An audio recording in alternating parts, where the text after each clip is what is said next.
一下的。没错，好，我们来看一下啊，第一把就来一个台球手啊，控场行吗？哎，没事儿。昨天台球手表现也不错，而且这张地图台球手我觉得还是 OK 的啊，他有一些点位是可以直接上2楼的。那看到在大房位置的话是祭司。我这张图对于祭司在这个点位的话，他也有很多的一个操作空间嘛。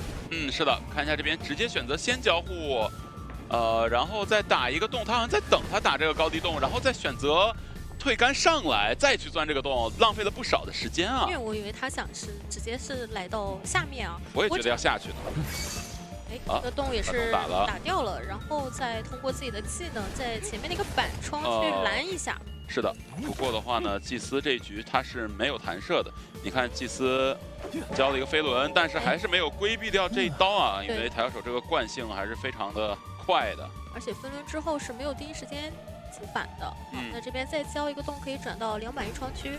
是的，张皇已经好了，也应该是能吸走了。放出来，逼不出来技能了。飞轮也交了，那这样这个倒地速度还是比较快的，对于台球手来说。那看到这把是有前锋的，应该是已经在旁边就位了。不过可能对于台球手来讲，处理的方式还是要等一个主球啊，等一个主球的一个 CD， 然后直接牵，这样前锋是肯定不敢撞的。对，出来的话呢，又丧失了最好的去撞监管者的时机，所以就卡着准备救了。这边的话还是尽量再多拖一会儿，但是这边监管肯定是想必救的，所以说直接是闪现开刀了。那看一下这里，应该还是能够把人给扯下来。对，因为你进入到这个箱中妖怪的这个状态，不能立刻推杆出来啊。而且是给到了一个补撞啊，让祭司有一些2溜空间。对，有一些2溜机会，因为他本身救的就早啊，还是要稍微让队友再溜一溜，要不然这波救援就是给节奏了。加上他是吃了闪现技能的，所以说现在对于祭司来讲，我们就主要躲一下你的一个主球，还是有牵制空间的。是的，当然监控者这边也是等一下主球的一个 CD， 前锋这边再帮忙补撞，这时候主球的 CD 也已经好了。然后祭司手里的洞短时间也续不太出来。再推杆出来，利用一个10秒钟的一个惯性啊，一刀没办法了，短板没有选择搏，主要这边主球也封住了，进不去这个板区。那前锋现在也是个半状态啊。前锋还是要注意保护一下自己啊，因为现在外围的话，3台机需要有一个人去补，需要一个不能倒地啊。而且舞女在这边是直接摸起来了啊。那这波的打团是非常有效果的。对，那后面的话，舞女可以去破译，还是让前锋过来给压力。是的。哎，给到一刀带走了祭司，让前锋的话还能不能给点压力啊？看一下能不能拖到外面2个人有1个人修开密码机，再上轨道。哎呦，这边怎么是一个慢翻？不然的话这波可能是打不到他，拿不到的。而且的话，交互过去还能再拖很长一段时间。不过现在前锋倒倒是无所谓了，因为好像又回退了一点，还是有点所谓的。我以为这个最后一台这个倒数第2台要亮了，结果又回退了一波。不过也能亮，因为下一波回退应该是赶不及了。而且主要还是求生那边有一台58的，是迟迟点不掉。对的，这时候的话没事，飞行家过来去准备救援，套一个化险为夷，这边换挂前锋的间隙，再把前锋救了，然后2个人在一起去保护一下祭司。对，祭司的话手里有一个洞，而且已经转到大房那个位置去了。是的，往大房方向走，但是台球手的赶路能力还是非常强的。这个洞得钻了，不能打了。长洞啊，这时候的惯性的这个惯性的持续时间是相当恐怖了，场上4个人半状态。不过前锋的球量也比较多，哎，这个飞轮卡到脚里了。对，比较空地的一个飞轮，那就只能看前锋。但这边有个主球的话，前锋也没什么办法。对，前锋不试试吗？但密码机真的就是密码机压好了，对，他可以试试的。哎，放下可以亮。那这个希望有眩晕可以亮。我天哪，可以啊，前锋这一波。对。而且这个眩晕非常久，给到祭司很远的一个身位，大门那边已经在点了。对，而且一般来说，台球手他是没有天赋点去点这个底牌的啊。这边祭司短时间都触不太掉，对，只能交闪，那就是放心了，3跑了。啊，没想到我们今天监管者上来第一把就被夺跑了啊。主要这把看起来的话，我觉得队友之间的一个 OB 跟拖时间还都是非常关键的。说白了，这个人不能放，你只要一放，他们开机时间好的话，还是哎，这一局的话有我们的黄衣之主啊，昨天是没见到的。这也是湖景村这张地图，看一下中场是哭泣小丑跟记者都有心跳。黄衣之主的追击节奏起的会比较慢一些啊，因为你想他光长出手就得长个20秒。他的强势时间还是在于他的一个手椅上。对。那这边也是去追击了一个稳带化险为的角色。哎呀，记者这个转点哦，但是这个奥飞放得很好。确实，这个转点把自己往绝路上逼啊，然后又柳暗花明了。对，有点说给到你一点点机会啊，但是马上用自己的操作让你假装觉得能追我。对。这里有一个板子卡在这儿，感觉黄衣会比较难受，他要等一下他的触手。等一下触手，然后再准备交狗。哎呦，还是拍到了本体，那这样直接交狗了。是的。能咬到，那这个记者的话应该溜不了太久了。而且中场也没有其他人可以帮一下。这块板子正常踩掉，前面再放一个娃娃帮忙卡板，然后放这个触手拍下来，没办法。娃娃的话站在了板子的这一侧，没有办法去很好的保护到记者。那就看一下这把的一个哭丑，他这边的一个天赋携带。往海边去挂会影响到囚徒。对，会发现我们打排位跟比赛不一样，比赛的这个天赋是全开的。对，排位的话，看能不能扛一刀。哦，但是因为有触手，那自己也要吃刀了，赶紧走。主要是双人绕触手不好绕啊，因为你双人绕触手，相当于躲掉这个触手的几率减小了1半。如果是单刀型监管的话，我垫下来一下，我可以去扛一刀。对，但黄衣的话不能这样。主要记者手里也还有道具嘛，给一个擦刀，他是有机会再溜一会儿。哭泣小指这边写着我不救人，然后医生这边是回光返照和膝跳反射和双弹。主要是你没有化险为救黄衣的话，还是比较亏的。哭泣小丑他应该是有，但是他应该是觉得自己离太远了，可能想让医生先来一波，先卡个扳。但是这个位置的话，也有点不太好卡扳，只是说给到你一点压迫吧，让你没有办法出去的太开。对。湖景村这个地图确实是比较让求者头疼的一张地图啊，因为我的赶路距离太远，而且你的很多椅子视野都非常的开阔。对，而且我感觉很明显，哭丑那边是不打算来救这个人了。那这样其实医生他可能最好要走一走。哦，两个人发出了消息啊，我需要帮助跟危险一起救援。对，不过这波的话把放狗给逼出来了，可能要秒医生了。但是好在有一个庄园老友啊，真是跑得非常快，然后那边记者也被把人给偷下来了，也被偷了。对，哎，那今天这局哭泣小丑还真是没带化险为夷啊。对，那这个天赋就比较的神秘了。哭泣小丑我都基本上没见过不带化险为夷，就这个感觉有点是必带的天赋，其他的你可以自己选啊。那这边的话，两个人帮忙去压了一下脚印，其实这边跟的是个囚徒啊。嘿。对，记者他已经偷偷藏到下面去了。那这里，这波这一刀的话，没事，有医生，有医生在。对你只要别快速被击倒，后面慢慢调。那现在是有点找不太到记者了，就脸上永远是个囚徒在晃。确实，我发现这个惹事小猫躲得真的很好，而且感觉跟这个囚徒应该是双排吧。对，不好惹猫这边跟他配合的也很好。对。那现在就是苦手去找医生。那现在黄衣有点被迫说我要去管一下外面的人了。这边的话，囚徒过来分担一下压力，不要让队友这边治疗不好啊。但是这个分担压力有点把自己压得太有压力了，有点压力自己了。不过这有一个好处，就是记者在外面他是有个化险为夷在的。那看一下这波哭丑的救援啊，因为现在密码机还是比较不够的。是。有一台密码机被压住了，因为他们是有多修一台新的。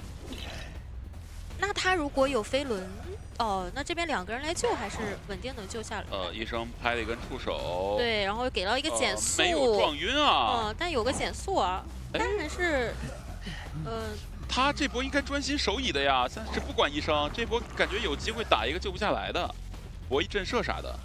那这样的话还是能够击倒囚徒啊。不过这样就是密码机不太够，因为每一波救援都是两个人一起来。对。不过好在有医生啊，能够一直补状态，能够保证至少有一个人是满状态能救的。这一波其实看哭丑是想去修一下遗产，只能让医生一个人来修一下海景房。医生这边给到一刀，往椅子面前冲，椅子面前是没有触手的，但种下来之后，应该医生要扛这个触手了。对，那就得看囚徒自己的一个牵制了。他的电也没有好，手里也没有带飞轮，躲了，然后这边骗了一刀。密码机其实还是又骗了一根触手，又骗了一刀。感觉黄衣有点着急了，切了个闪现。那酷奇小丑能不能帮一下？酷奇小丑好像有点远。来了。哦，蹲下骗你要交火箭。没办法，这个确实不太好帮。医生而且密码机也不太够。起来了。哎，起来也不管这个出手了是吧？但是这边海景房的遗产机要被压住了呀。对，可以直接守这台，因为你刚刚交了自愈了，我可以不管你啊。那好在酷丑手里其实还有个火箭。感觉这一局是典型的那种，大家都觉得其他人有问题。那另一边的记者得去摸一下医生。对，因为医生他已经是没有自愈了。对，我觉得摸起来医生他们还是有的打，因为这样的话两个人都能变成满状态，就全看酷丑能撑多久了。别看那边摸好了啊，摸起来了，然后酷丑直接拉火箭走了。对，他也发了消息嘛。对。另外一边两边得赶紧拉走，尤其是记者他是一个上挂飞的状态。对。那医生这边其实可以扎好了，去帮忙扛一下触手或者去扛刀。哎，一个蓄力刀，但是医生的话应该是带触摸效应了啊。那这边酷手又去修了一台全新的密码机，那这样进度还是会差的比较多。惹事小猫怎么回事？怎么出来了？惹事小猫？他是不是忘了自己的身份了？上挂飞。是啊。那这里的话，感觉其实会有点难牵制，手里就只有一个奥飞，而且板子已经下掉了。是。医生赶紧过来！哎呦，躲掉了，翻过去。不行，躲不掉了。那医生的话还来不及过来。哎呀，这局比较可惜啊，对于囧者来说，中期一波压脚印已经是打出效果了，但是黄衣这个面对混战的能力还是太强了。就是有点，我脸上人越多，我其实这边越开心的感觉。对。而且怎么又到遗产机了？挂上了那边。在强修，然后另外一侧在给这边传吧，应该。是的。把电先踩了。这里可以先踩电。对，然后看到远端密码机在修，但没关系，开门战只要针对一个就行了。闪现也快好了，这一局保底是个3。酷丑的话，道具也用完了嘛？对。哎，还击倒了，密码机还压不好，没准要4。这样的话，我可以先挂上酷丑，然后安心的去找一下医生的一个位置。对。医生那边先把密码机压好，选择直接点亮了，然后透过这个重重的剪影啊，再加上触手的一个指路，应该是能够比较没有悬念的找到医生的，而且手里有闪现，可能也躲不了了。对。好，那么这边医生也不挣扎了，坐下来，而且离开这个遗产机。史图安昨天也没有见到啊，今天我们来看看这位。监管者的一个发挥啊！好，那来到小木屋这边是杂技演员，还能不能在保平这一块有比较大的统治力了啊？因为自从杂货商出了之后，我们史图安的上场率直线下降啊。看一下，已经是把杂技给往外逼了一下。但追杂技的话不是很简单。但这个猫好像是不太好躲了。找到了。而且炸猫跳，这刀应该是有的。对你不太敢交互，一定要硬吃。杂技演员这个交球跳的时机也是非常果断，然后前面的话，祭司已经打好了在进医院的一个洞啊，进医院，然后再来一个上下洞，上下洞的话，祭司还能帮忙去砸一下砸，所以说你不太敢直接钻，想用探一下位置，探一下，对，但是都没有发现，这边只能绕过来，看到是祭司，算了，不是要追这个。那得看一下杂技能不能躲住啊！杂技有点溜达回来了，但是史图安没有意识到，对，杂技这波反走隔了一面墙，非常有灵性啊！杂技演员这一波反走非常有灵性，虽然他可能也不知道史图安在哪吧，但反正就是坚定的选择了，我就要往这个方向走。对他选定了一个方向就走。对啊，如果被反绕了就认了。但现在其实他一直离使徒很近的。对。但是使徒就是发现不了，现在有点被迫要去追一下祭司。直接闪过来拿一刀了，因为密码机已经修了很多了。一般我遇到这种情况都是果断换追的，因为我从来不相信我的排阵能力，对吧？主要还是医院追谁？对，医院地形比较复杂嘛，它是个环形的。有时候打医院就在想，中间这个建筑物要是透明的就好了。这个洞的话也是非常精准，比较精确，祭司一个比较常见的点位。对，再加上你已经交了闪现，看到医院是地下室了，就尽量往外倒一倒。飞轮躲晕，很漂亮的操作。还躲了一刀，没有着急下板。是，说明祭司他这个博弈本身是非常优秀的。哦，还这边还弹刀了，那差点被砸这个板子。这个牵制已经很久了。对，手里洞都续出来了。不打了，留一下吧。对对对，其实也牵制的差不多了嘛。只不过这一局的话呢，应该还是一个单化险为夷，是吧？不管祭司有没有，反正其他俩是没有，他上椅子就佣兵一个人了，一个人在。把他挂到 T 层这边，基本上没什么2次牵制机会啊，就只能带着化险为夷倒得远一点点。但机子这一局是能够的。对，而且后面有个勘探呀，就勘探后面再来保一保或者进行2救的话是没什么压力的。对对对，佣兵这波就是卡半卡的极致一点，然后尽量别双倒啊。这边没有2阶的话，应该是双倒不了的。对，而且猫的话是回不太去啊，还是能先把人扯下来。先救。对，而且猫被祭司吃了。对，祭司吃猫保一下佣兵，然后佣兵回去接着去摸3板。3板那台密码机是30多的那个最后一台是吧？对。但现在猫是一个 CD， 而且佣兵是可以弹户外拉走的。佣兵弹一个护腕，而且勘探过来，对，坏了。有时候你想躲着勘探吧，他自己会来找你。对，祭司肯定是找不着了，而且后面很大概率就跟杂技演员调好状态了。想这个消磁，哎呀，这个破轮。他好在手里还有一块磁体啊。进医院了，飞轮。和回光返照啊，他的天赋是没有隐藏的。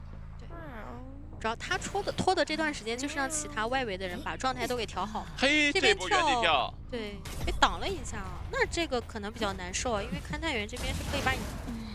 对晕的话是不够的，应该是史官能先醒。那这里有个地下室了。但是没事儿，他是一个一挂的状态。是的，而且祭司是在外面的。他如果跟队友打一些配合的话，其实地下室手里对监管来讲反而会难受啊。看了一下，应该是祭司打算单救，然后外面2台机一起起的。关键祭司也不是挂飞呀。对，想再来管一下佣兵的密码机。3板那边也可以同步去修了。对，2台的建筑差不多的。佣兵留个护腕吧，留个护腕倒就倒了，反正这边的话救人也没有太大的压力。然后祭司那边打山下洞去。救援救下来之后的话，再回来救一下佣兵。回来救一下佣兵啊！杂建员最后救济，然后勘探员的话就是准备贴门就可以了。就看玩完这局他还有没有什么其他的想法，想不想再换节奏？不过球商太稳了，他把勘探员的状态也给调好了。那你现在其实没有什么换节奏的说法，因为大家都是满状态。主要祭司摸勘探这顺手的事儿是吧？是的。而且这波是2个人一起配合来救啊，也看到了祭司往这边来。这波磁机应该是没整明白，应该是想弹。密码机压好了啊，这边勘探撤一下，让祭司来救就可以了。贴一下门吧，还是得贴一下门。对。别扯了，给佣兵一刀，可以稍微等一下再亮。对。好，差不多可以准备亮了。放猫的话是可以亮了，因为这样的话你可以有意识的躲一下这个猫。弹一个护腕，佣兵直接弹护腕，然后等这个猫再变大一点，再拉猫，再往前交第2段跳。佣兵这边是被粘住了，给到那边大门是暂时开不了的。不过刚卡半了。对，点门的是个勘探员啊，他也是比较嚣张。医院里也是卡人了，其实我觉得使徒的视角也知道，你如果去管门的话，会有人来救一下这个佣兵。硬点给点开了，小门也在点，现在就是。杂技不是说特别好走啊，对，得看勘探能不能帮他规避啊，手里是有闪现的。是。但主要他也怕有人来偷这个佣兵。哇！吸晕了，好像吸到杂技演员身上了。咱也能跑出去吗？爬出去了，那完成了一个3跑。风险。是啊，我们来看看这一局啊，轮到了约瑟夫了。他就叫约瑟夫。啊，他的 ID 就叫约瑟夫啊。哇，那还是非常约瑟夫的一个 ID 了。确实，这绝对是一个绝活约瑟夫玩家啊。是的，已经找到了第1个镜像。但是古董商直接在脸上虎视眈眈 ，OB 就是让你少挂几个镜像。对，那站的也是非常近啊。主要是能够限制到约瑟夫的一个行动，是吧？你约瑟夫要走的话也可以，但是你下一个镜像想砍谁，我依然要在旁边去打你。那看一下这边是能找到了啊，找到了佣兵。对，佣兵还是稍微跟一下，稍微跟一下。啊，这非常好跟。不过这个手速也是比较快啊，还是放下来了。那这样还是有机会挂上的，因为离椅子非常近。对，但是的话呢，可以救啊，对，因为这个镜像里的人可不算真人啊，不影响古董商的一个止戈时间。是的，很痛苦。这就是约瑟夫他喜欢搬 OB 位的一个原因啊。而且这边还是个满状态的人啊，没有找到残状态的人。是。这样的话，其他的直接闪开。纯化险为夷，然后加开2阶是有一个继续平地追倒的可能性。对，主要木偶师他现在也没有什么牵制太多的一个说法啊，因为本身是没有带弹射跟飞轮的，加上自己的一个道具，现在也没有办法再有什么作用了。对，木偶师的话，他是不太允许他去预判这个闪现的，因为他这边气象学家帮忙盖了个板。是的，那就让木偶师不知道拉到哪儿去了。对，木偶师他只要敢预判一次，那你最后你就得一直预判，是吧？你只要消耗1/4状态，都在约瑟夫的一刀的范围之内。那这个配合很漂亮，让你去转到一个满状态的气象这儿，但气象你是追不太了的，你闪现都已经交掉了嘛，只能进行第2波拍照。再拍照找节奏吧。啊，往往约瑟夫的第2波镜像也是比较关键的。而且约瑟夫有的他的打法就是第2波镜像啊，我不一定要打我脸上这个人，我可能最终挂的并不是我一开始签的这个人，或者说呢，我找到第2个镜像完成一波就近椅子的双挂。而且这一波的话，其实古董商他在第1个镜像里把自己的机关消耗的比较多了，对，所以说这波他是没什么办法再去保队友了。不过他可以当一个眼嘛，对吧？他可以在这个镜像的视角来看约瑟夫的一个位置，给队友实时的进行一个爆点。看一下古董商是不是要找相机准备进去了？但是古董商自己的镜像也被打了，因为刚才挂到土洞，那古董商应该就不会出现在镜像里了，感觉。他刚刚本体在这里修机啊，现在是要尽量拉走。这一波镜像结束以后，残状态还是会比较多的。但他现在在镜像里修机，而且现在约瑟夫的位置就是在往古董商的位置去走，挂上。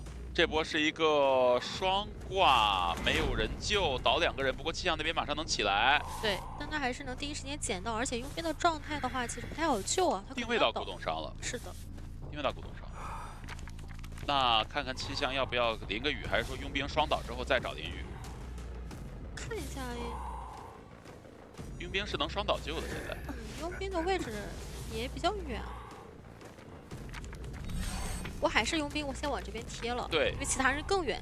佣兵刚才摸箱子摸出来一个护腕嘛，但是古董商手里的道具还没有用完。护腕弹一下有点撞墙。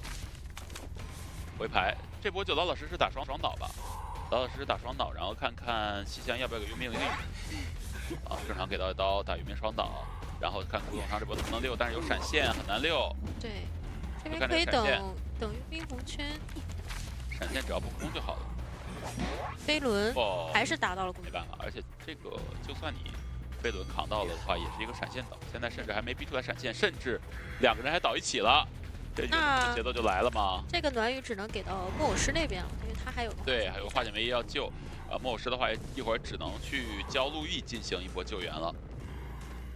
佣兵我觉得双倒之后及时走开会好一点。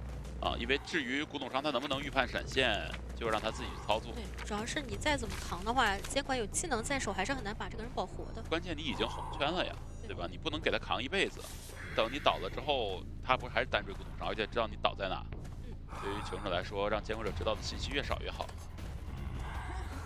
扯了，来看能不能扛。我还是打到了非常漂亮啊！不愧是约瑟夫啊！还闪现打了个双倒。每一波救援都是双倒啊，约瑟夫对于求生来讲都很亏啊，而且佣兵刚刚也是在这边把自己的一个状态给交起来了，想把佣兵也给挂上。手语型监管者吧，你看佣兵的镜像还倒在原地，对吧？因为刚才的话本身就没有跑开，现在是一个3倒，气象学家很无奈啊，手里就恨不得手里他这个气象瓶再冒出来一个满气象瓶，然后同时给3个人都淋点，对吧？气象学家打开自己的气象瓶的瓶塞，背面一看，再来一瓶，那这局就有救了。自己淋一点，给佣兵跟木偶师也淋一点，至少让他们保持一个是能够牵制的状态，因为毕竟约瑟夫是交了闪嘛。对。那大家都在地上的话就没办法。感觉这一局求生者应该是有一点毁了啊。看看能不能找到下一个要挂的人啊。现在的话，大家这个状态都调的差不多了。这次倒是知道大家倒虽然倒了，但是大家都倒的分散一点啊，所以还是可以救一救的。而且密码机的话呢，就差中场这台遗产机。中场，哎，但气象这边摸了个针啊，我觉得还是蛮关键的。起码有一个满状态一会儿能救了。不过木偶师的话，交技能也能救。回拍过来，现在轮到约瑟夫的一个迷茫期了啊！因为刚才的话呢，挂镜像导致大家跑远了，没有找到另外倒地的人。回拍过来，找到了佣兵，但佣兵的话，他是有一个互换，自保能力还是在的，而且可以判断出来闪现没好。再加上外面木偶师也在兴起了，其实中场这台也守不太住。现在是一个中场2楼就甲门3台机，位置还是比较分散的。对，看一下这波镜像。看这波镜像的话，他知道佣兵那个位置，而且刚才看到甲门密码机在抖了，也知道甲门这边是有一个人的啊，所以可以牵着镜像再去找一下佣兵，再打一波双挂试试，暗杀一下，但是没人在这里。就打一下木偶师的镜像。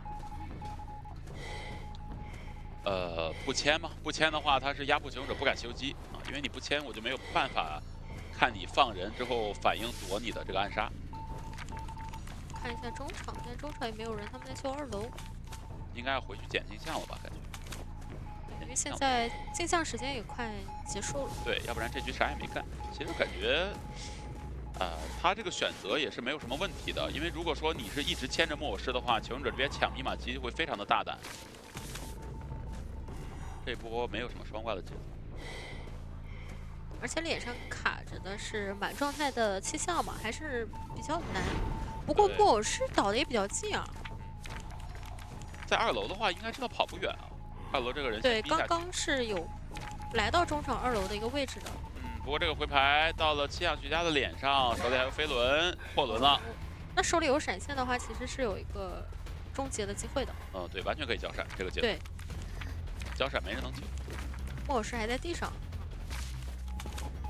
哎，他觉得他们在抢这台密码机吗？不可能啊，肯定是先调状态啊。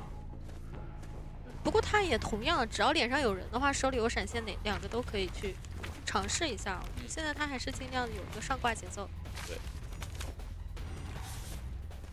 但是一会儿木偶师他是能救的。再拍一张。的话，就木偶师跟佣兵可以调一下状态。调一下状态的话，佣兵还是救不了，但是木偶师还是能救，很神秘，可能得再调一波，这样佣兵就能双倒救了，然后木偶师是一个满状态，但是现在就2个人都能救了。对，但是一会儿还有一个镜像折算的说法。哎，这边是发现了2个调状态的人，没有那么神秘了，而且2个人的镜像好像也是对。气象学家的话呢，想利用这波镜像把自己扎满，扎到一个3/4状态，然后镜像折算之后再去找人摸成一个满状态。但是他这个针好像不太够用。对，这波其实他是可以把2个人都挂上的。没有人敢卡镜像，但是现在的话手里这个有这个耳鸣，又不太敢真正的进行过双挂。佣兵想要救，但是被发现了。对，那他挂木偶师了，这波钓鱼成功了啊，钓到一个大佣兵。这波都不用打气球刀，我只要等结算你就倒了。是的。那这一波只能木偶师过来救了。但中场的密码机又比较近啊。对，木偶师交技能，然后看看他约瑟夫的话能不能去打一个时间差。那这边压迫密码机，然后那边准备举着回排，对，把你压远一点，然后赶紧回来。回来的话，我就也不着急救，等你再回去补密码机。然后这时候我回排 CD 又好了。我只要在外面拿一刀的话，其实你这个人救不了啊。手里有闪现，要木压。现在，哇，那没办法，正常把人救下来了。密码机直接点亮，这个3人看门战打的也是非常的艰难啊！求生者这个运营，往角落的方向倒嘛。对，就离门远一点。对。回速骗了回来，可以这边骗到了，然后他们直接点的墓地门，对，想挂在地下室外围底牌，直接传过去的话，那个门是不太够的，80度的门，但这时候的话呢，兵分2路，对，有一个人会回去救人，这个牌要不要回？反正回的话，应该也是要平了。哎，能不能好像来不及追上了，追不上了。气象学家一会儿还能飞轮吸波刀气呢。如果他能帮佣兵稍微扛一下的话，对，他可以飞轮吸刀气。哎，但是没吸到，而且还是一个蓄力刀打趴一会儿，他没有吗？强摸还是牵起来了。这个蓄力刀很秀，蓄力刀很秀。因为蓄力刀的话，你是僵持比较久嘛，对，在地上趴一会儿，对，极限刀气是吧？也是一种上天的眷顾吧。那我们来看一下博士啊，唐人街的博士。对啊，昨天没有见到啊，但昨天我也许愿来着啊，也许愿来着，今天看到了我们的这个大刀哥。其实这种比较空旷的地图还是非常适合博士他去发挥的啊。唐人街太适合了。对，基本上就是空地很多啊。对，而且古董商的话，止戈不止技能啊，是吧？我该冲刺还是能冲刺。啊，这个小短冲玩这么久吗？好，一个云门。是的。这个差不多要到了吧？对，前面进入到空地了。哇！还在躲。蓄力刀。又是一个云门。再云门，感谢啦啦队员吧。感谢啦啦队员。配合的很好。是。感谢你对我的鼓励。实在是没办法了。没招了。对。这个就是看飞轮能不能摁出来，摁出来的话，你还得躲这个第二段。对，其实摁出来的话，在大空地也大概率要倒了。对，因为他还是能继续去追击的，因为你飞轮摁出来，你也来不及去进板。对，这边还捏了一下传送给其他的一个威慑。哇，这个跳劈，主要啦啦队员他离古董商也比较近啊。哎，这个破板，那这里是状态破板，不太好牵制了。对，该起。就是该这个交自愈就交自愈，然后心理学家那边紧急移情。对，赶紧早点移呀。那这边的话，利用这里的小模型还是挡住了这波的。哦，这边还是一个抽到。那通缉的话是给到了记者，记者已经提前拉开了，而且主要是刚刚的古董商已经是个满状态。对，而且古董商的话还是有牵制的手段呢，是吧？有飞轮，有这个机关消。过来找记者，其实记者的话还是可以溜博士的啊。对，就一直给你卡住这个板区啊，这个重击也是躲掉了。结果没有选择把第二段跳劈给交出来，要不然就打娃身上了。那这边吃一刀啊，啦啦队员那边也是起来了 ，CD 差一点点。哇，这个判定，直接劈到了外面。对，劈到外边，然后又左它是一个大于180度一个扇形判定，因为我经常在右后方或者左后方被劈到。被劈倒是吗？对，就是实践出真知啊。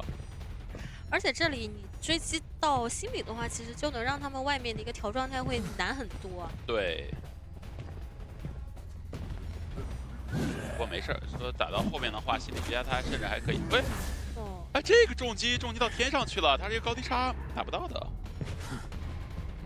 骗一下红光过来，给到一刀，捏传送骗红光，倒车下楼给一刀。嘿，主刀有点急了。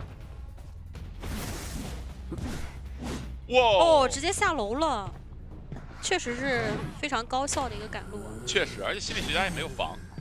他的视角根本看不见博士去哪里。我感觉应该是很难判断到博士跳下来了。那万一他就在后面追是吧？我原地等他也不行。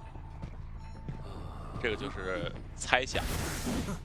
不过这波也是让啦啦队员跟记者这里把状态给调起来一个。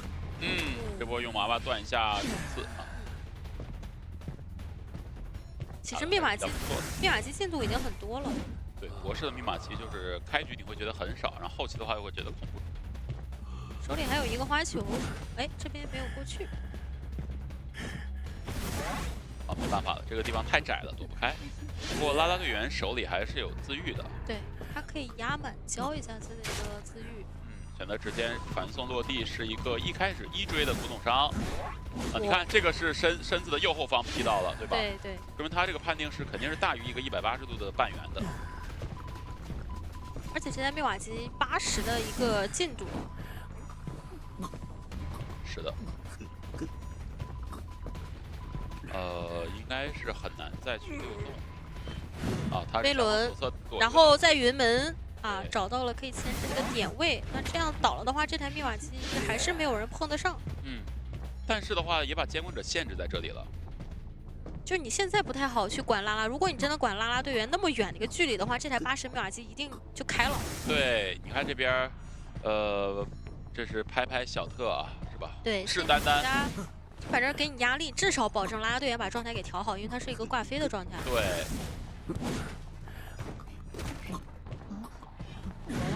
哦，没办法了，击倒。80的打击，板子破掉，赶紧再回去守。他们是觉得让拉拉队员直接修一台新的，反正你刚刚交了传送嘛。对你修新的，然后这边大遗产还是得给压力。对，然后而且还不能倒。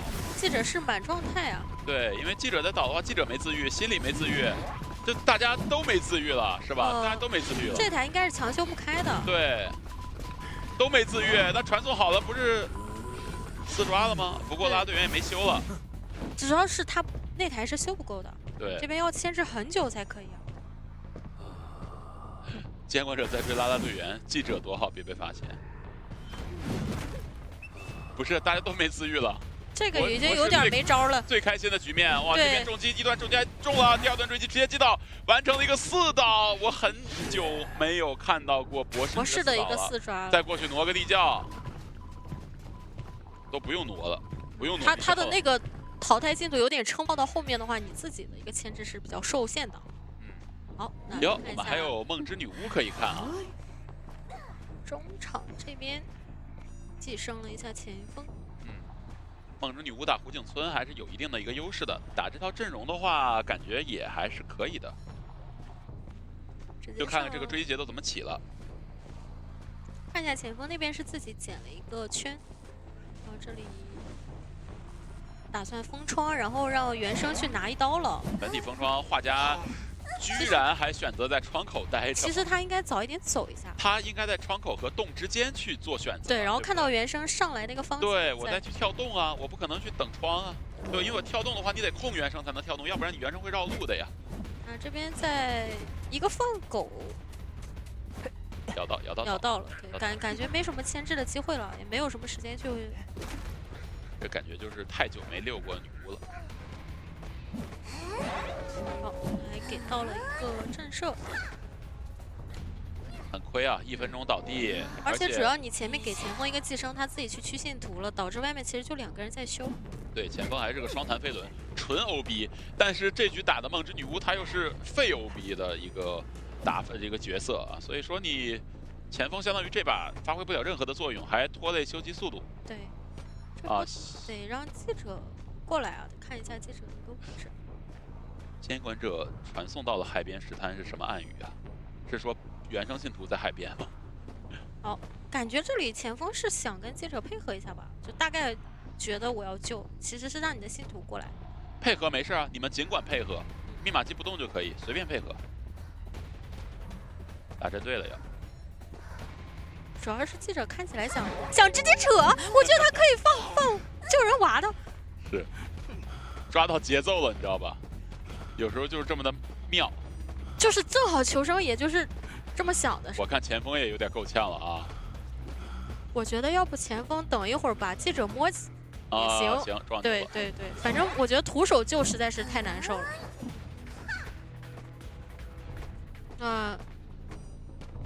感觉把这个人保起来也比较困难啊，还是先把记者给摸一下吧。现在就是随便补一个寄生，然后防前锋撞，先挂上画家，完事儿了呗，不用想太多。现在他就随便打。嘿，他这着什么急啊？他在等另一个信徒过来也行吧，这样的话就是保证现在前锋没法。他可能是想让记者重新交一下这个自愈信徒，但前锋这边又撞下来了。对，他觉得刚刚其实起来的差不多了，记者起的差不多了。我觉得这个还是蛮难保的，前锋都已经对吧？前锋没招了，真的。对，不仅用双腿开始跑，双手都开始了。他还是得进行一个撞救才行啊！利用你补击上的一个剑。哎呦，画家这把真是比较难受啊，他的画板都没有用出来过。没办法，前锋其实也很无奈啊，是吧？秒倒的画家，震慑的娃。就靠他来支撑这个支离破碎的家。是的。兴奋，那他也要倒了。我真没招了。我觉得现在最绝望的是教授啊，因为他就是对吧，一直在外面苦苦修了3台密码机。没事，专心破译。这把至少你的冷静加分已经拉满了。那我觉得对于女巫来讲，我要去完成一个4抓也不是什么难题啊，对吧？所以说教授这边也是主动就过来了，因为我去躲藏也没有什么太多的意义。教授这个 ID 也比较好，感觉确实可以祈祷了啊，祷告了。没招了，这局就是求生者绝望局，而且这局的话是我们的上半场的一个末班车了。对。啊，不过好在并不是他们排位的一个末班车啊。还后面还是有1个小时的时间，可以把分给上回来。对，啊，能4抓就不要3抓，毕竟大家都是要冲排名的，所以这局梦之女巫的话呢，还是要尽可能去争下4。对，不过主要现在局势对他来讲还是比较容易去处理嘛。不过他些兴奋了，兴奋的话就是单信徒不怕博弈了。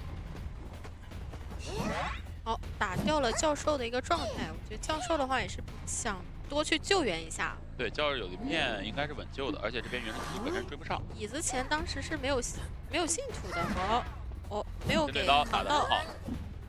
前锋其实还有一点点球皮，也是在旁边再威慑一下。好，那在冲刺的一瞬间被另一个信徒打倒，真是没办法了。没什么办法。对。啊，比较绝望啊这一局，我感觉就是求生者这边。画家比较缺乏牵制梦之女巫的经验，就前面还是有点放松警惕了。对，记者一个震慑，直接这一局都宣告要结束了。是的。教授临片在 CD 啊，这波怎么不敢打呀？好，那前锋那边确定是交了自愈起来的，而且前锋身上是有信徒，所以说也不太怕说找不到他的一个位置。感觉是可以挂的，大概率是能。对。因为你这边教授也是一个1挂嘛，是前锋走不了太远，他的寄生已经是去掉了，再补一个，然后原生的话准备要控一下啊。对。好像要过去救人，玩一下飞轮救人是吧？哎，但是往远飞，还有一些球。对，那就倒了，看能不能博板啊。想好了赞美他的一个词语啊！好，来吧，来看看我们葬送的伊文文啊，台球手啊，最近一直在练的一个角色。啊，说明我们的这个伊文还是非常与版本俱进的啊。对，基本上新角色的话都要第一时间去入手一下啊。对，去研究研究。那这边还顺便走路的同时呢，封了一下密码机。哎，而且感觉要转换目标。我们的调酒师了，这边板子下的有点着急，没有看对方向啊。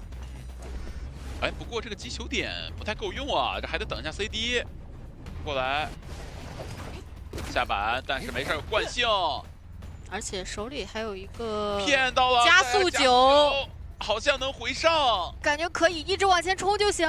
回上了，感觉拿刀太早的话也难受，因为你闪现没好。主球。收到了，放到空地上，给到一刀。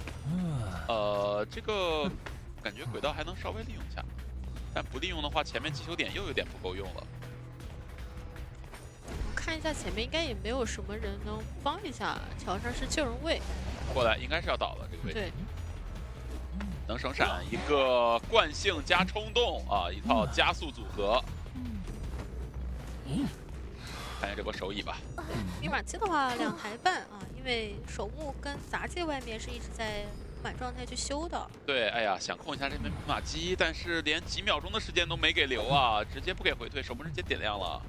这边提前打出铲啊，不过它是一个比较好的一个状态。是的。队友也在给他发有一个技能，而且你这个僵持比较久啊，我是能先把人扯下来的。对。虽然2阶的话僵直稍微改善了一些，但是该能做的交互还是可以做的。还是？哎呀，好难受！这2波都是那个密码机差一点点的时候想要去封一下，结果这个地方还没有打到，只能交闪。一文文想了想，要把那3个击球点给我还回来呢，要不？对呀，我都交出去了，你瞬间亮了。对你这种亮了的，应该至少退还60%的击球点，好吧？哦，那这边的话，你把闪现交了，咒术师其实满状态是可以稍微拖一会儿啊。对。闪一下啊，再往里倒一倒，没关系。咒术的第2个猴的 CD 又好了，也好了。交互电吗？但其实上车开车还是比较困难，但不过时间拖的已经比较久了。对，最后一台密码机已经在修了。对。这波最后一台是守墓人在修的，稍微会慢一些。而且距离相对来讲近一点。可以封住了。过去吗？过去的话，这个人主要守墓人的话，其实是可以下铲啊。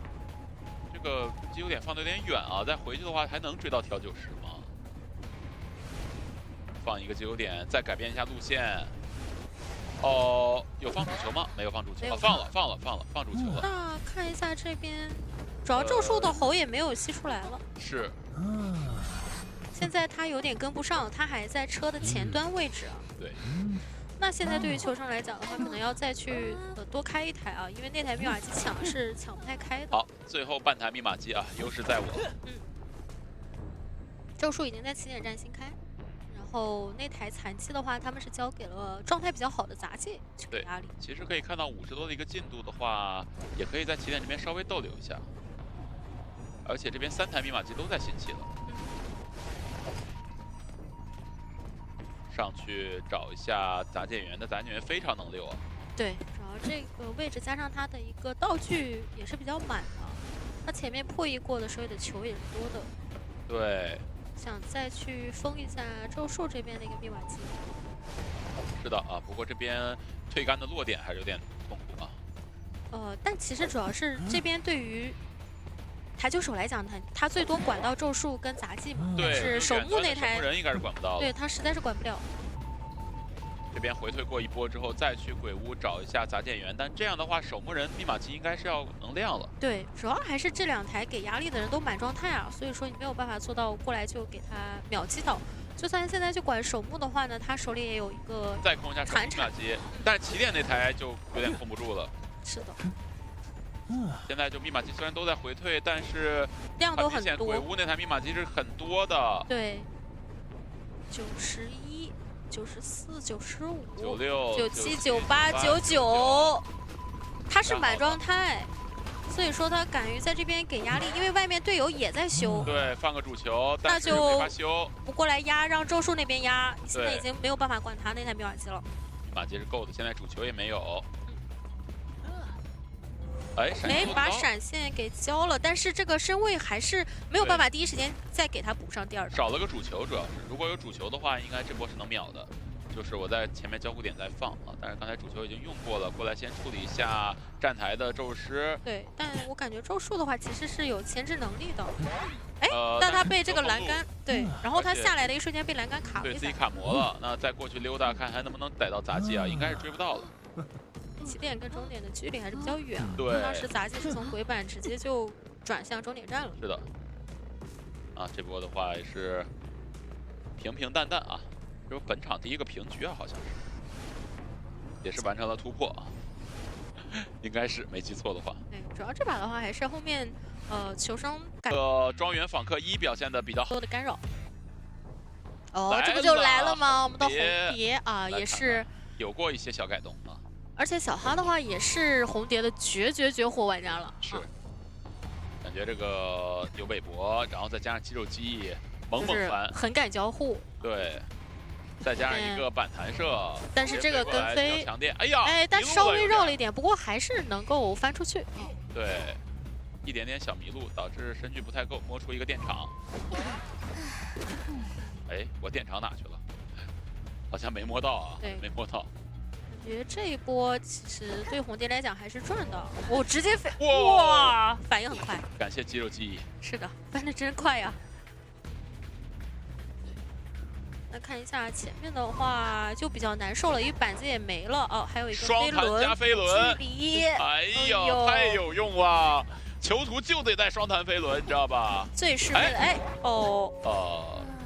还是没有把握好这个盖板的一个时机啊！这红蝶已经过来了。对，这个刀气和这个板间的一个把握还没有做得很到位。对，但我觉得对囚徒来讲，他已经是牵制的非常够了啊。看外面的密瓦奇将近3台，不愧是卢卡巴尔萨。好，那这样的话，这第一波救援应该是让骑士来了。对，骑士。看一下骑士这波能不能给这个囚徒套个盾，然后。哦，飞轮的天赋，哇，好剑！我想去，他想尽可能的最大化他这个盾的时间。这样晚一点啊。对，晚一点救。而且自己也不会有一个双倒，这边稍微帮一帮，测了2个普攻，才2个普攻。那现在可以就撤走了，已经相当于有点套一个小花显位移的一个效果了啊。对，捡蝴蝶，哎，蝴蝶消失了。但是这边。也是同时交，嘿，这一刀太神秘了吧！这一刀也，这刀感觉有点无视天地万物，我就是冲着囚徒去的感觉呀。不过没关系啊，那个弓箭手的 OB 还是非常克制到红蝶。行，飞过来，飞到一半断了，这个撕裂值长满了。啊，红蝶还是比较惧怕于这种打团的。对，不过好在他的节奏起得比较快。OB 位他还是比较难去处理。手里蝴蝶不太够用，下一个蝶出来了，但是这边的话没有来得及翻过去，没摸到板子，这要摸到板子，肌肉记忆又要发力了。不过弓箭手还是在这边去 OB， 核心直接一个交互打下来，那这里只能看扛刀，扛到了，那囚徒还有机会再拖一会儿，因为密瓦基的话差的还挺多的，还差一整台，换挂了直接。应该还是要追囚徒的吧？他先挂上之后，对，因为你囚徒走不了太远嘛，我直接一个飞天再去赶路的话，哎，赶路赶到那边掉下来了。那这样囚徒还是有牵制机会，又回到大房了。囚徒飞轮是不快好？反正他电是快好。电是确实快好，飞轮也差不多了感觉。对，这都已经是3分多钟了。对。哎呦，这个延迟飞没过去。对，又回来了。那我觉得密瓦基其实差不多了。卢卡巴尔萨真猛吧？嘿，还有点分丢了。追错人了，已经走掉了囚徒。没办法。但我觉得把囚徒保出去是好事，因为他是没带回光返照嘛，对吧？对。就算牵制到最后了，我没回光返照，你还是可能开门战把我秒了。对，不过弓箭手的话，他也是一个2挂啊。不过好在园丁是个满状态，而且园丁不是那谁吗？园丁不是那影子老师吗？我这局没什么存在感呢。刚才他来了一个，主要是来一个盾加飞轮，让我们注意到他了，是吧？对吧？那就我们聚焦一下影子老师的一个地下室救援。这波压力倒不大，只要救下来就好了。哎，落一刀，有闪现，怎么说？闪躲了。给到一刀，那还是能吃回光返照救，但是2个人的身位有点远。不过好在有龙骨钩，哎，还有来不及那个，对，他应该先交飞轮，对，有飞轮。没事，把闪现逼了，来不及续盾了，应该。对，主要对于园丁来讲，把弓箭的一个这个自愈给拖起来比较难啊，而且脸上还有个保平了，脸上还有个囚徒，想垫一下吗？感觉他想下来。先挂弓箭手，弓箭手是挂飞了，来保平了。这波地下室吃落地刀有点难受，而且他那个盾怎么提前用掉了？其实如果有盾的话，这波不管你落不落地刀，有没有闪现，我这个人还是能救的，因为相当于我吃3刀吧。对我有盾，我就直接冲下来，而且你看我有盾，也不会交什么。关注啊！好，那来看一下这边蜡像师，先进去看看有没有熟人。现在看到一个疑似熟人啊，这个 B 站 blue 啊，包括这还是一个 X 电竞的雨幕，是吧？监管选手，这边是想上来直接去追一下击球手啊。这样的蜡已经是叠的比较多了，不过现在已经在掉了。对，这种高墙区的话，还是稍微可以牵制一下下。想过来盖板，回头盖板了，好像是直接想回头去那个转医院了嘛。应该这块板子本来不打算下，转医院的话不太好上蜡，这样能够稳定的牵制2台半左右。对，而且你主要前面也暴露了是个插眼嘛，就不怕你先跟我学节奏。对。右手的话呢，它是一个似乎是没有弹射的一个急救手。对，应该是一手飞轮是必带的嘛。对，那可能要看一下它后面这个飞轮怎么样去操作了。可能是一个纯飞轮。好，先把身位给拉开一点。对。不走这个双交互，以免被上到蜡。对，而且一直在利用这个模型去挡一下这个上蜡的视野。溜的还是非常不错的。对，插眼。这边其实还可以再补一球，进入到下一个板子，然后这个板子是要盖掉。倒了这边。不过看密码机的话，已经是等挂上以后，第4台都已经是有20-30的进度。好，飞轮加回光返场。这个如果说在我的排位里的话，这个已经是非常棒。对，牵制的很好了。说实话，我自己是溜不了蜡像师3台，蜡像师是我的非常惧怕的监管者之一。一生之敌是吧？我这里稍微能干扰一下鸟笼的密码机，有插眼可以说去封一下，看一下是拉拉队员跟律师都想过来救援啊。律师应该不会再花钱位移吧？然后他刚刚发了一个他去救人的信号，他只是过来扯，得需要一直扯，然后拖时间逼你打。对，或者看看能不能在扯下一瞬间吸走，配合一下。不行，我只要敢上磁铁，他就会出刀。也行，对吧？至少把人是给保出了一个能牵制的范围啊，因为看起来大家都没带化解符。对。但我觉得还是要尽量离开这边，因为看起来律师要就地修那台密码机了。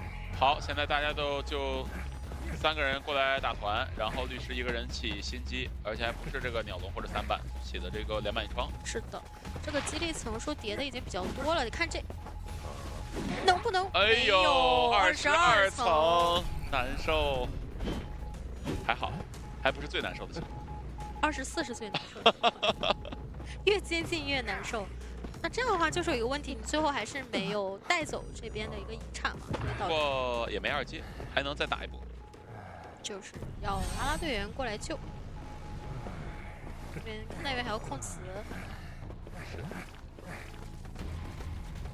律师是不是又要来帮忙了？啊，没有，律师只是在等。没事儿，反正这边是有勘探员的帮忙，2个人在，人是能救的，只是到底能不能活是个问题啊。感觉可以放磁铁弹走。我觉得他们还是要再打一波那样的一个配合。卡位。在密切关注击球手身上的飞轮消蜡，对，漂亮。那感觉这一波其实保下来击球的概率比较大，已经是19层，身上的蜡比较少。对。直接是进医院了。22、23，哎，感觉要成功了！哎呀，拉拉队员倒了，拉拉队员倒了。上一次你没做到，这一次我没做到。没事儿，还有勘探员啊，勘探员还能帮忙卡一下，哎，没卡住。没卡住。哦，那没有办法。没招了呀，太痛苦了。而且因为你后面一直在打团嘛，所以说密码机是差比较多的。感觉拉拉队员他存在一个什么？存在一个悖论，就不管我的这个律师多好吗？律师确实应该多好，他比较白板。他比较难牵制。就不管我的激励层数，就是规定的是25层还是28层或者更多，永远我们都会在比赛里见到27层或者24层。我哪怕以后是20层，没准就要见到19层。哪怕就是2层，都能见到1层是吧？对，就是感觉会有这种悖论啊，有点像这个墨菲定律的感觉啊。不过这波他们其实躲的还是比较成功啊，让蜡像半天都没找到2个残状态的人。来找一下律师。我律师在这个点确实比较难，感觉已经要倒了。对，除非他说飞轮顶一波。没有飞轮，挂到踢墙啊！感觉这把应该是又费劲了啊！哎，这不顺便挂一下踢墙啊？先封密码机，先封一下啊！这边的距离都比较近，好像就剩这边3板鸟笼跟踢墙了，相当于一个连击，对于蜡像来讲是非常舒服的一个手击范围。对。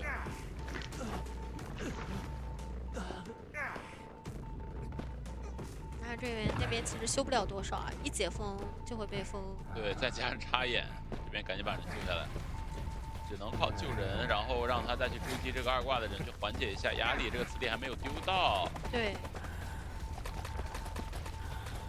得把这个交互点感觉一会儿得下，要不然的话，对，一会儿热辣连击又要秒。好，100下掉了，这来不及了，来不及热辣连击了，先给到再说，然后再把鸟笼密码机封一下。那律师那台修的也不安全，就在脸上，勘探员就是往左往右都不行，两边都是队友，脸上也是遗产。对，修出了一个非常小型的3连密码机啊。那现在看拉队员那边70多，再封，但是手上蜡油有点不太够用。对。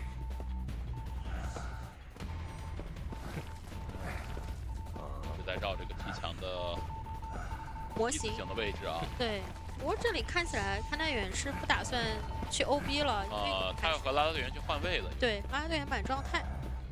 密码机应该是能，主要是你一直想去干扰再追的话，律师这边就倒不太了。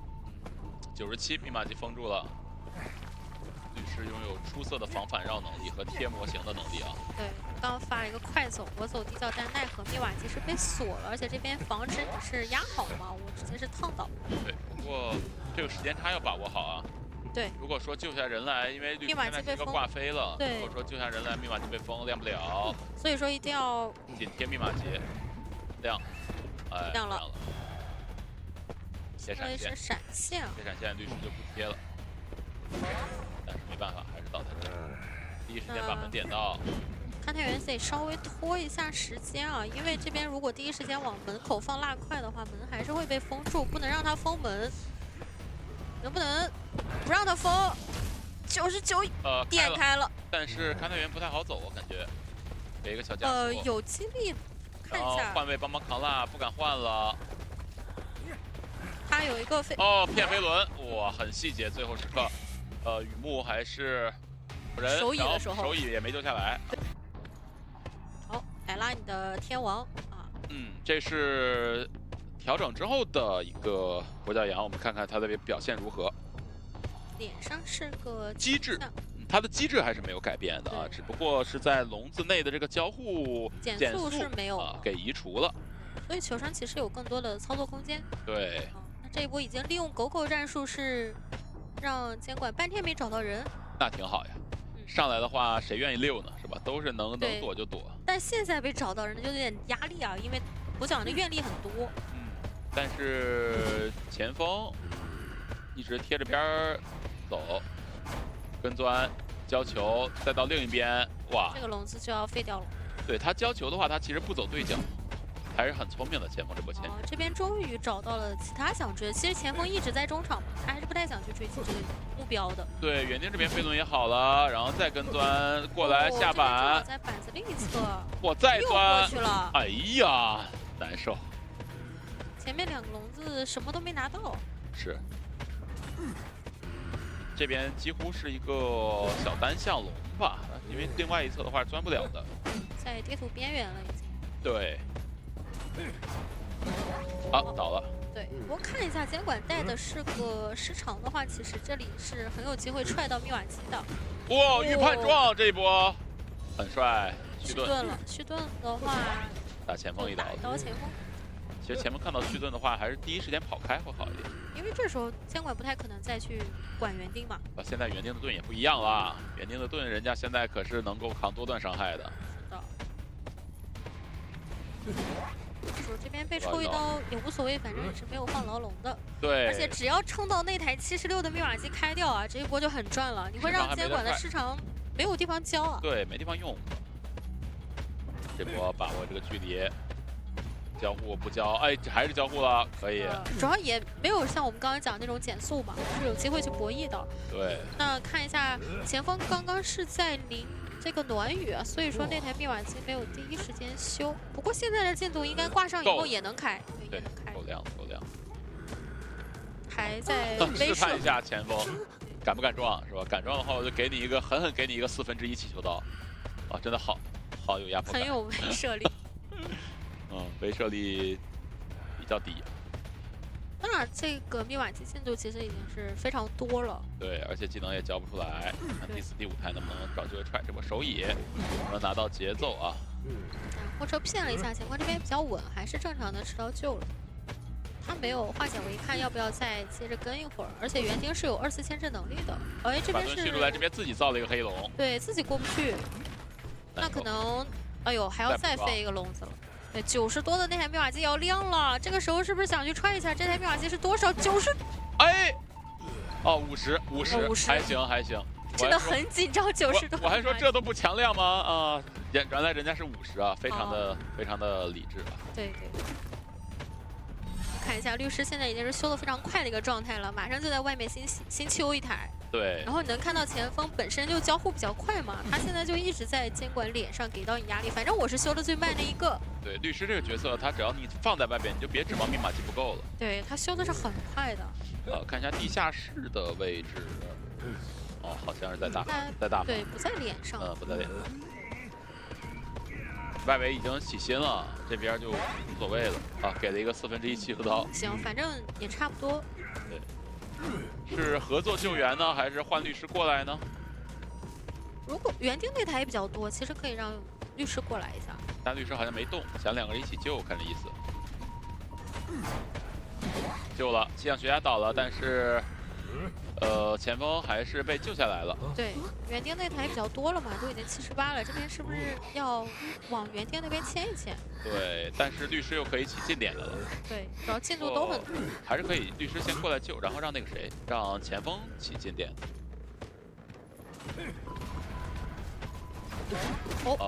抽到一刀，园丁倒地，但是另外一侧气象学家被救下来了，脸上这台密码机是几乎压好的一个状态，94。然后外围密码机没修，就想打这台了。对，想趁你挂人的时候再来抢一抢。来吧，1/4气球刀。打一刀根本倒不了，完全不疼。那这样的话，你还是要挂园丁嘛，所以说密码机还是压好的，然后律师可以贴脸去把这个人给救下来。前锋也是爆了自己在大门啊。对。给到一刀，但这个盾他好像是自己打断的，并不是被监控者打断，所以说还是要重新计算 CD。看一下律师这边的话，还是要稍微撑一会儿的，因为刚开始大家都聚集在这边的一个半场，好像也完全能撑的感觉。又废了一个笼子，对，2个笼子才解决掉律师啊，就完全利用这边那个模型啊。那另外一边的门进度已经是比较多了。放龙吗？这个放，那应该是要底牌了。没有人啊。底牌直接传了，但是门99，感觉是骗了一手。哇，前锋被抽倒了。律师那边还是有自愈的，然后中场也是卡了2个人，加上前锋也不是一个挂飞的状态。交传送的另外一侧应该也是要起点，然后2个人卡1个人点这样。对。这边应该已经发现了。要3个人一起来卡吗？好像小门方向还没有点啊，跳台门方向没有点。但这个人救下来，以这个门的进度来讲的话，基本上救下来门口那2个人就走了。就是你追气象就追吧，我这边只要把前锋偷下来碰一下门，2个人就走。求生者真的好会溜跛脚羊啊，这一队。哇，2个笼子都没有解决掉。我感觉他们每个人都很会溜哎。是的，就对于板窗跟你放龙的一个位置把控的很好。对。地窖的话在绿河的中场那边，对，在绿河那儿。还能牵制？不是吧？我说，咱就是说，哎呦，这太能溜了，这也坏了。钻这个你的笼子，对吧？他的手段更多。哎，又看一把不归零。看一下是破轮。看破轮能不能做到啊？要重铸监管者荣光了。找的是先知啊，但是先知其实在牵制破轮上还是比较舒服的。相当舒服，这个氧气的应该挺多的。不过这个夹的比较准，把他走位逼到了一个很窄的位置。这波鸟要用来顶刺。前面进入到了有窗户的一个区域。将鸟顶刺。然后前面一阶应该还是要上到刺。哎，让出来让这个位置会让破了有点难受。对，交一阶，顶到了。那这样的话，能不能手里有飞轮？骗出来了，对，那没办法了。捏到，一直在用自己手里这个夹子来骗，假装我是做一个悲观的动作。感觉这一局应该是能够保平争胜吧？目前看来。是的，因为这个击倒节奏还是非常快的嘛，手里的技能也没交，这样看下来开2阶的速度也会比较快啊。哎，没有打，以为猜的是平 A。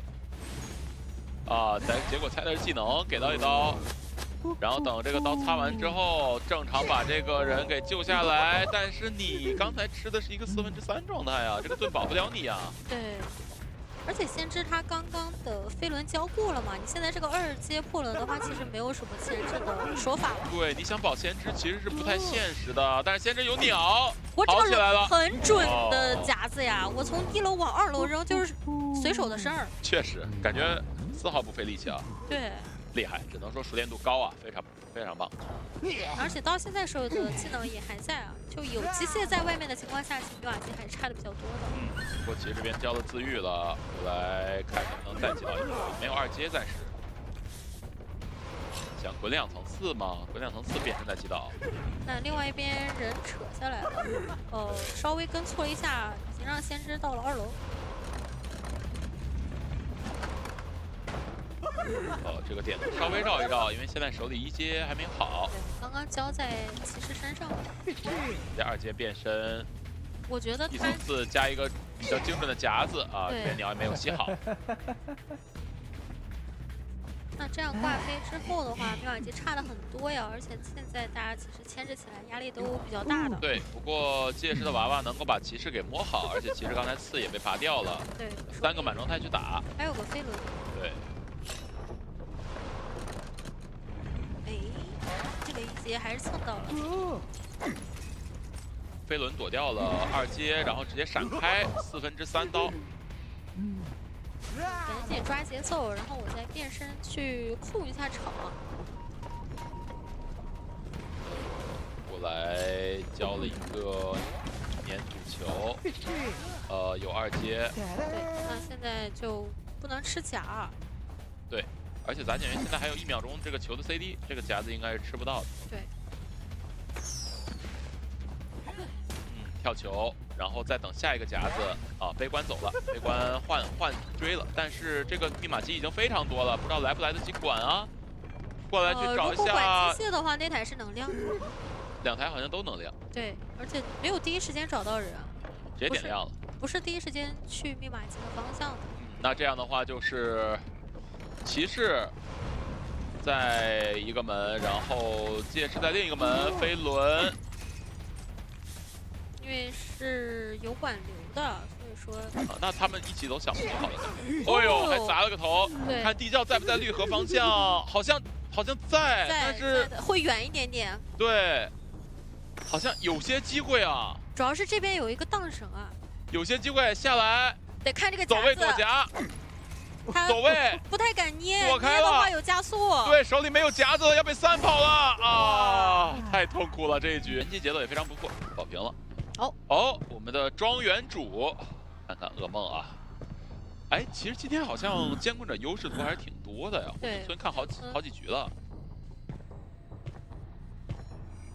看看这波一直是低头啊压制的一个巡猎，而且追到的是机械师，先放个娃娃想卡位，但是没有卡住啊，那前面这个地方感觉要吃刀了。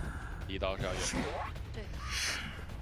跟噩梦去贴这种圆形的模型是没有什么用的，它可以滑模嘛，然后控一下娃娃木屋里溜达溜达，搬个床出来。但这样的话，本体完全没动，完全没有动啊，就感觉控的时间有点太久了。他是不是一心想保娃呀？对，就是本体完全不在乎是吗？可能觉得娃娃在木屋那边先扑一下比较好。但我传过来的话，对。 而且队友也不太可能第一时间就贴到椅子嘛，我现在再交传回来，我还是能进行一个比较正常的手椅。优势在噩梦啊，相当大的优势，而且这一局弓箭手他保活人能力强，保倒地人不太厉害啊。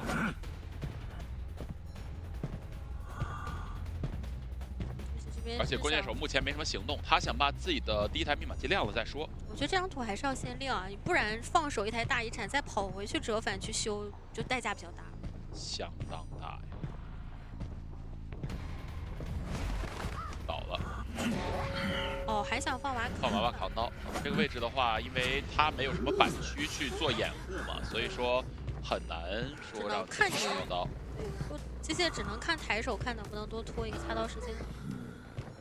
对，只要娃娃抬手没有压到，那就毁了。这边应该是祭司贴过来，但祭司这边是被通缉到了，而且他是一个大空地，是不太好往这贴的。对，而且他手里是有秒传的啊。主要是弓箭手刚刚没有要撒手的意思哦，现在撒手了。一个人肯定救不了了，这波。恶兆传送回来。哇，全员的状态都很差，现在。哇，还好这个撕裂值叠满了。对，但是也保不过机械师的。是机械师这边上楼梯还有个卡魔倒地了，而且弓箭手现在也没法保了。外围两个人赶紧摸一下，不要成为下一波节奏的一个突破点。对，因为下一波传送也好嘛，本身噩梦他的控场都比较灵活。是。通缉到了飞行家，直接是传。但他们是压了一下祭司，压了一下飞行家的一个状态。飞行家是摸好了就给了一刀。对，但祭司这边是没时间调了，而且过来你得帮祭司扛一下，所以说还是相当于过来2个残状态了。但是怎么说呢？你只要贴了脸，反正就溜不动。毕竟2阶噩梦大家都懂，是吧？贴了脸就溜不动，除非你让他找不到。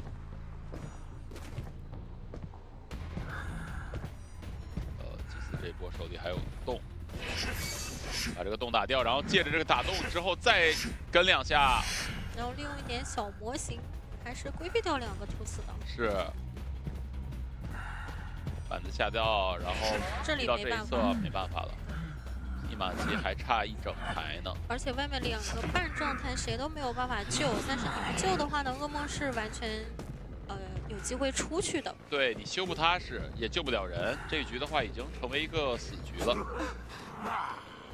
现在往密码机扔一下乌鸦，这边就不太敢修，而且另外一个人刚修开1台，还要再去找。这台就在脸上，是中场的。对，挺没有办法的。一会儿就是把大船密码机拖亮，然后弓箭手下来再给中场密码机压力，然后飞行家再悄悄的把这个人去救一下。哎，飞行家这边交大喷了，对，准备过去救人了。噩梦这边还没有察觉到，他还没有排到人，他觉得你从木屋的另一侧要绕过来嘛，但是飞行家这边捡到乌鸦了，他应该知道了，因为刚刚是往椅子这边扔的。对，然后飞行家这边应该是要替祭司扛刀，保护祭司，然后一会儿再过来救他。这祭司他刚才是过半了，是一个挂飞状态。对，祭司的话第一时间也是交了洞，直接传过去。哦，想打断的。那这样的话，先把祭司给挂飞，再遗产机。另外一个人的话，你可能也将就把他给摸起来。对，但脸上的话还是虽然说噩梦出去排了一波，但是该多抓还是多抓。对，没什么办法，前期的节奏太好了。噩梦这个角色就前期的太好，这局的话断他节奏的人又不多。266的还好是个祭司，要是其他人溜的更短，对吧？还好是个祭司。然后直接挂着弓箭手，飞行家还就在脸上。对，身上还是。恶兆传送还可以用。对的。等一下这个解石，直接恶兆传送落地。哎，喷气被失误了。估计已经，咱们看看我们的战队前8名。